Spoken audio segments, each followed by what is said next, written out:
Président, bonjour. Vous êtes le président de la Fédération départementale des chasseurs de l'Hérault.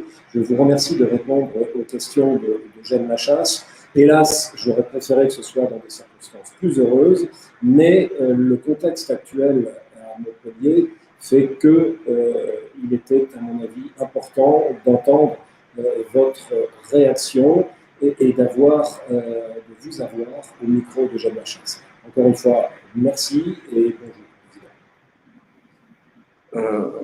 Voilà, mais écoutez, je suis très heureux de vous expliquer un petit peu pour que les gens comprennent bien ce qui s'est passé. Donc aujourd'hui, effectivement, on a subi une attaque, mais instantanée, improvisée pour moi. Et donc j'ai été obligé de me retrouver devant un fait accompli de la part d'un animaliste, Ezzedine Aristegui, qui aujourd'hui a donc fait tout un travail avec notamment l'ASPAS, qui était donc leur conseiller juridique et qui m'a donc attaqué avec un décret qui a été présenté au préfet et qui a été signé par le préfet pour interdire la chasse sur 14 hectares d'une chasse privée qui sont situés dans Montpellier, à la périphérie de Montpellier, et qui sont inclus dans cette chasse privée dans un lot de 130 hectares. Voilà, avec un président qui s'appelle M. Ross et qui, lui, par contre, a été prévenu par Ezzedine Aristegui, comme quoi on allait lui arrêter la chasse et qui a été interrogé. Et bien sûr, dont ses propos, après, ont été déformés, si vous voulez, par cette personne. Oui, voilà, parce que en introduction de cette interview, il faut quand même rappeler que la nouvelle municipalité de Montpellier et l'équipe de la métropole ont décidé d'interdire la chasse sur certains terrains de la métropole, sans même vous prévenir, vous, président de la Fédération départementale. Alors, il faut aussi préciser ce que vous venez de faire, qu'ils ont été bien aidés par les services juridiques, je mets ça entre guillemets, de l'ASPAS, cette association, hélas, connue maintenant, pour avoir entre autres racheté certains terrains, dont le domaine des Val-Fanjous, de Vercors, etc. Vous avez été donc mis devant le fait accompli, mais vous n'avez pas tardé à réagir. Et j'aimerais vraiment qu'on s'attarde sur votre réponse et sur les actions que vous entendez mener pour combattre les velléités de ces gens-là. Votre réponse que nous avons bien relayée sur les réseaux, et je trouve assez remarquable. Vous pouvez nous la résumer un petit peu ? Oui, bien sûr. Dès qu'on a vu cette attaque, bien sûr, on a réagi. On a réagi parce que c'était inopiné et puis on était mis devant le fait accompli. Donc à partir de là, on a prévenu, bien entendu, toutes les communes, puisqu'il faut savoir que donc la métropole aujourd'hui, c'est 31 communes, dont la ville de Montpellier. Donc en plus de la ville de Montpellier, il y a 30 communes dans lesquelles, bien sûr, la chasse est pratiquée. Et également, quand il y a des problèmes avec la louveterie et avec la Fédération des chasseurs, la louveterie pour la destruction et la Fédération des chasseurs pour la chasse, nous, on travaille en parfaite osmose entre les sociétés de chasse et les maires. Donc, la première des réponses, ça a été au niveau de la presse, parce que j'ai été interviewé en permanence par la presse qui m'a dit « mais vous n'étiez pas au courant ?» Pas du tout. J'ai dit « c'est arrivé comme ça ». Je pense que ça aurait pu être mieux fait. Alors, quand on sait aujourd'hui que l'attaque est venue sur 14 hectares, qui sont situés dans une chasse privée qui en compte 130, et que sur ces 14 hectares, le président chasse 2 jours par an. Ça veut dire qu'il y avait 363 jours où, comme Ezzedine Aristegui lui a dit, il pouvait faire des safaris photos. Donc, il pouvait y avoir une négociation, entre guillemets, au lieu de se retrouver dans un dogmatisme pur et dur là-dessus. Mais non, c'est comme ça. Alors aujourd'hui, ce que je peux vous dire, c'est que le propriétaire, le fermier de la chasse privée, aujourd'hui, il a été interviewé aujourd'hui, mais tous ceux qui sont autour et qui font partie des 130 hectares, on dit que c'était super, quoi, parce qu'aujourd'hui, il a un garde-chasse. Avant, il y avait bon, des problèmes. Il les a tous réglés avec le garde-chasse. Donc, et je vous dis, il ne chasse sur ces 14 hectares que 2 jours par an. Voilà. Donc, tous ces gens-là ont été interviewés et ne comprennent pas pourquoi aujourd'hui. Alors, la réponse, c'est ben, on enverra les employés municipaux. Entendez, il y a des moments, je me demande si je ne rêve pas, quoi. Envoyer des employés municipaux aujourd'hui, alors qu'il y a un garde-chasse qui est à plein temps là-bas et qui permet effectivement de régler tous les problèmes qu'il peut y avoir. Et avec une chasse à 2 jours par an, je pense que franchement, si on avait été consulté, on pouvait faire beaucoup mieux, quoi. Non, mais il est évident, Président, que vous auriez pu faire beaucoup mieux, mais vous avez employé le mot dogmatisme. Nous ne sommes pas sur quelque chose de raisonné, nous sommes sur des décisions purement dogmatiques, totalement idéologiques, de cette idéologie animaliste, antispéciste et donc, par voie de conséquence, anti-chasse, qu'ils entendent mettre en œuvre dans les municipalités qu'ils ont conquises à l'occasion des dernières municipales. Vous, dans votre réponse, vous envisagiez un certain nombre de mesures. Est-ce que vous pouvez nous les résumer? Oui, d'abord, ce que je voulais vous dire pour compléter ce que je vous ai dit tout à l'heure,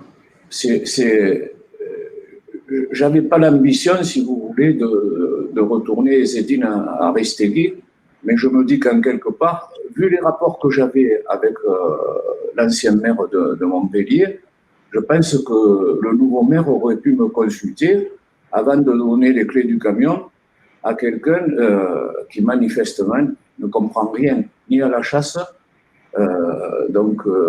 ni à Montpellier, ni à l'Hérault, quoi. Voilà, donc aujourd'hui, je sais très bien que j'avais aucune chance de convaincre la personne qui a fait le buzz.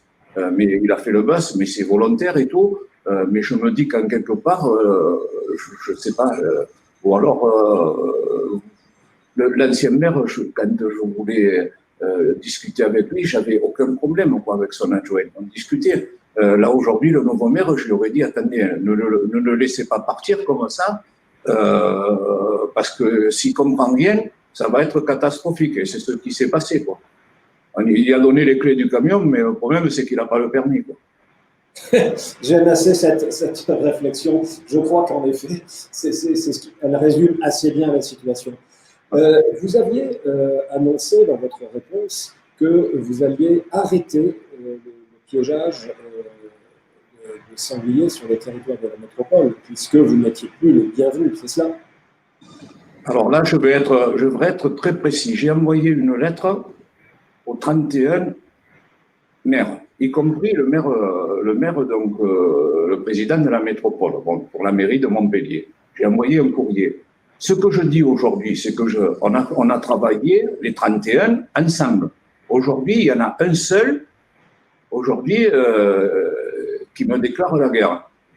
Donc, mais les 30 autres, aujourd'hui, je les ai prévenus, je leur ai dit, écoutez, moi, je suis quelqu'un de très bien élevé, on a travaillé ensemble comme il faut, j'aimerais qu'on continue à travailler ensemble comme il faut entre donc la fédération, bien sûr, la louveterie, les maires et les présidents de sociétés de chasse. Il faut qu'on ait un peu de bon sens, voir où on peut avancer. Et donc, aujourd'hui, moi, il est clair que dans la mesure où les maires ne suivront pas la métropole, parce que de l'autre côté, il y a des pressions pour que les maires de la métropole, les maires qui sont dans la métropole, dans les 30 communes, fassent pareil. Donc, vous êtes en train de me dire que les maires et l'ASPAS, oui, l'ASPAS subissent des pressions actuellement, c'est ça. Voilà. Alors, l'ASPAS dit aux maires qui sont dans la métropole, faites comme Montpellier. Voilà, c'est ce qu'elle dit. Donc moi, aujourd'hui, je ne combats pas que ce qui s'est passé, les animalistes. Je combats aussi l'ASPAS. Hein. C'est clair. Oui. Parce que l'ASPAS, c'est le bras armé des animalistes. Hein. Tout à fait. De 114. Hein. Et je crois d'ailleurs que depuis l'arrivée de la nouvelle équipe municipale au pouvoir, vous avez droit à des manifestations presque hebdomadaires sur la place de la Comédie. Le samedi sur la place de la Comédie, ils sont tous les samedis, il y a quelque chose, mais bon, vous voyez bien qu'en ce moment, ça donne, on en a d'autres manifestations nationales, et c'est toujours bien orchestré, quoi. Hein. Bon, voilà. Mais quelles sont les organisations qui manifestent sur la place de la Comédie? Ah ben c'est les L214, hein. C'est L214. Oui, bien sûr, bien sûr. Donc cette affaire de piégeage de sangliers que vous organisiez en très bonne entente avec l'ancienne équipe, est-ce que vous, et qui avait d'ailleurs permis, je crois, de capturer 180 et quelques sangliers sur 2 ans, et donc de limiter les dégâts, de limiter les accidents de la route, est-ce que vous allez vraiment arrêter ou est-ce que vous allez continuer avec les maires qui accepteront? Alors, ce que j'ai dit, c'est qu'aujourd'hui, toutes les communes en périphérie de Montpellier avec qui je travaillais, on va continuer à travailler ensemble. Il n'y a pas de problème. Donc, la seule chose que je dis aujourd'hui, c'est que je ne veux pas travailler avec la commune de Montpellier. Voilà. Je ne veux pas travailler avec. Alors, quand je dis que je ne veux pas travailler, il faut être clair. Moi, pendant des années, pratiquement depuis 10 ans maintenant, j'investis, si vous voulez, tous les ans des subventions de fonctionnement, des subventions d'investissement pour lutter effectivement contre les dégâts de sangliers dans les villes et dans la ruralité. Donc, ça veut dire qu'aujourd'hui, je vous donne un exemple, la remorque aujourd'hui. Les cages que nous mettons aujourd'hui, elles sont transportées avec des remorques. La remorque, je l'ai financée entièrement. J'ai financé du matériel pour la louveterie à travers des subventions d'investissement. Donc moi, ce que je veux dire, c'est qu'aujourd'hui, tout le matériel que j'ai financé, je dis bien que j'ai financé, ne servira pas à la ville de Montpellier. Voilà. Eh bien, donc, voilà. Là, au moins, il faudra qu'on m'explique, comme on est un animaliste, quand on aura attraper un sanglier dans une cage, un sanglier de 100 kilos dans une cage, il faudra qu'il m'explique avec sa vertu qu'est-ce qu'il en fait du sanglier. Exactement. Président, ça a le mérite d'être clair. En effet, l'argent des chasseurs utilisé par la fédération départementale ne doit pas aller à des gens qui nous mettent dans des situations impossibles et qui d'ailleurs mentent de surcroît, parce que je crois qu'il y avait eu une déclaration de ce monsieur Aristegui qui prétendait qu'une balle de chasseur avait traversé un appartement alors qu'il s'agissait, je crois, d'un règlement de compte entre voyous avec Kalachnikov. Oui, mais écoutez, il a fait rire tout le monde avec son gypaète barbu qui souffrait de saturnisme.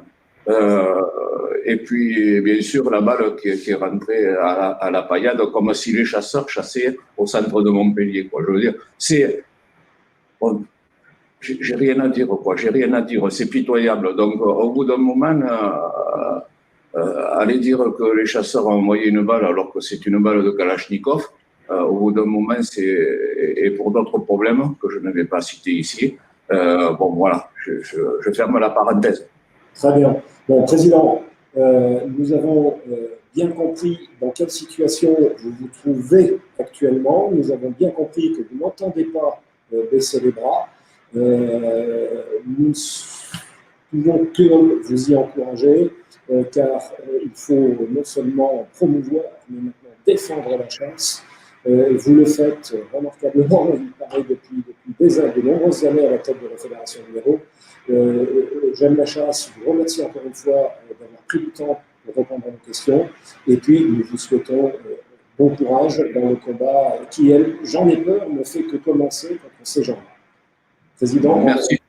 Un grand merci à vous. Merci à vous aussi de m'avoir donné la parole. Ce que je veux dire, c'est que je suis un président qui est rentré dans la vie associative de la chasse il y a 50 ans, donc je pense que à aujourd'hui, je suis proche de la retraite synergétique, mais mes convictions, si vous voulez, je défends des valeurs, et notamment je défends toutes les chasses et je défends aussi les traditions. Donc aujourd'hui, il n'y a pas que la chasse que je défends. Je défends des traditions et voilà. Et donc, ce sera mon combat. C'est le dernier que je vais livrer, certainement, en tant que président de fédération. Mais je peux vous dire que je vais le livrer parce que c'est inadmissible ce que j'entends et les comportements. Parce que moi, par rapport à l'intolérance, je suis pour la tolérance. Par rapport à l'interdiction de chasse, notamment le dimanche, je suis pour le partage de la nature. Et donc, dans le partage de la nature, aujourd'hui, j'ai passé des conventions avec les randonneurs de façon à ce que je les invite à ma fédération, à mon assemblée générale, ils m'invitent et tous les deux présidents ont fait en sorte que tout ce qui n'est pas raisonnable dans le comportement des chasseurs ou des promeneurs, eh bien, ce soit les deux présidents qui les règlent. Voilà. C'est en effet la bonne méthode et il serait de vous féliciter de tout cela. Président, encore une fois, un grand merci. Je vais maintenant vous rendre votre liberté et vous souhaiter encore une fois bon courage. Merci beaucoup.